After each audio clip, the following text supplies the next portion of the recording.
Hai, welcome back to my channel. Terima kasih sudah kembali lagi ke sini. Kali ini aku mau ngebahas salah satu produk dari Pond's, yaitu produk cleansing balmnya.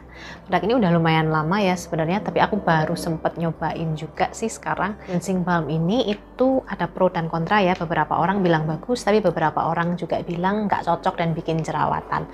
Kali ini aku mau ngebahas gimana pengalamanku selama menggunakan produk ini.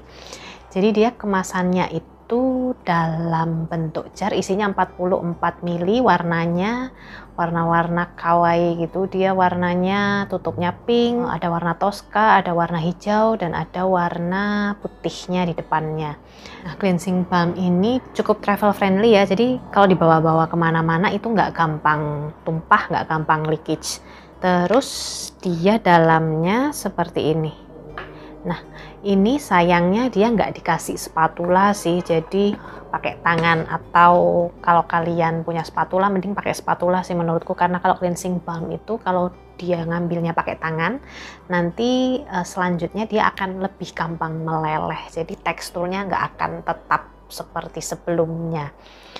Oh ya, mau ngomong soal teksturnya, jadi teksturnya nih seperti balsem itu. Nah, kalau dioles di permukaan wajah dia itu langsung melting, langsung meleleh.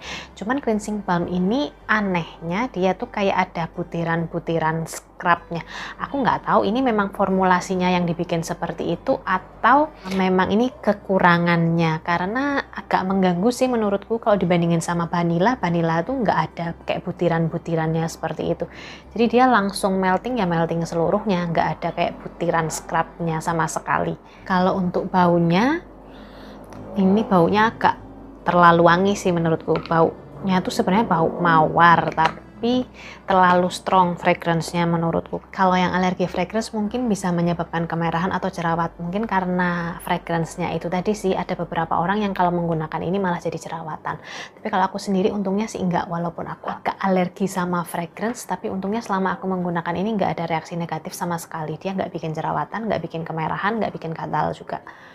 Jadi di aku sih cocok-cocok aja, aman-aman aja, nggak ada masalah. Untuk cara menggunakannya, jadi seperti biasa ya, diambil pakai spatula lalu dioleskan di pipi, kemudian diratakan untuk membersihkan make-up-nya di wajah. Setelah diratakan ke seluruh wajah, itu kita bisa menggunakan sedikit air untuk membersihkan lagi. Jadi nggak langsung dibilas pakai air ya, tapi dikasih air sedikit untuk lebih mengemulsi sisa-sisa make up atau sisa-sisa kotoran yang ada pada wajah.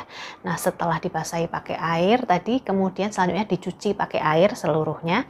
Setelah dicuci pakai air seluruhnya, bisa dicek dulu dengan micellar water apakah masih ada sisa, atau bisa juga langsung dilanjut menggunakan face wash. Kalau aku sih langsung dilanjut menggunakan face wash aja cukup sih sebenarnya, nggak perlu pakai micellar water lagi. Tapi tergantung juga, sesuaikan sama kebutuhan. Kalau kalian pakai makeupnya lumayan tebal, mungkin bisa 2 kali. Jadi setelah pakai cleansing balm bisa dibersihkan lagi menggunakan micellar water.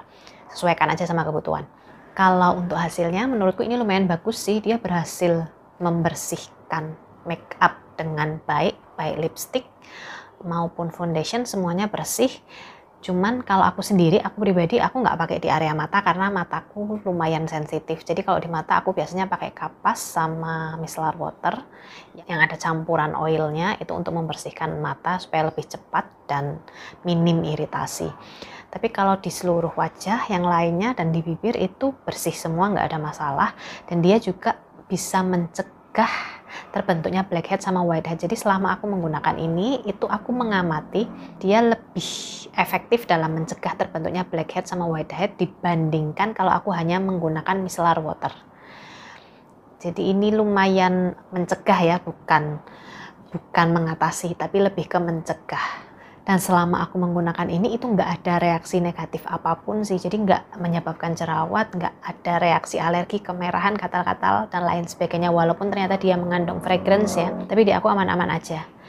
Ini juga selama menggunakannya itu mudah. Jadi dia diaplikasikannya mudah, dibersihkannya dengan air juga mudah, nggak yang harus berkali-kali gitu, nggak. Ini cukup gampang sih. Sebelum menggunakan face wash pun hanya dengan menggunakan air tuh bisa benar-benar bersih. Jadi nggak merepotkan sih. Untuk kekurangannya menurutku ini terlalu wangi. Kalau kalian yang suka sama bau fragrance sih mungkin nggak masalah ya. Aku agak-agak takut kalau terlalu wangi biasanya. Sesuai pengalamanku, kalau terlalu wangi itu biasanya bisa menyebabkan alergi. Jadi aku udah takut duluan kalau produk terlalu wangi. Walaupun sebenarnya wanginya nggak mengganggu sih, bukan wangi yang nggak enak. Tapi baunya enak. Sebenarnya baunya tuh wanginya tuh wangi mawar. Tapi karena terlalu wangi, jadi agak takut aja kalau ada reaksi negatif. Sugesti sih sebenarnya. Satu lagi kekurangannya itu teksturnya yang tadi aku bilang. Dia teksturnya nggak smooth. Jadi ada seperti scrubnya, ada seperti butiran-butirannya itu tadi. Makanya setelah diratakan pun itu seperti ada butiran-butiran yang sisa tadi, nggak benar-benar melting seluruhnya. Itu aja sih kekurangannya menurutku. Kalau lainnya bagus-bagus aja, dan ini menurutku recommended sih kalau kalian baru pertama kali mau menggunakan cleansing balm. Mungkin ini bisa dicoba karena harganya lumayan affordable, di bawah 100.000. Tapi kalau kalian alergi sama fragrance mungkin hati-hati ya, karena ini fragrance-nya lumayan kenceng itu tadi. Kalau kalian nggak cocok mungkin bisa menimbulkan alergi atau jerawat. Oke, sekian reviewku kali ini. I hope it helps. Semoga membantu. See you next time. Bye-bye.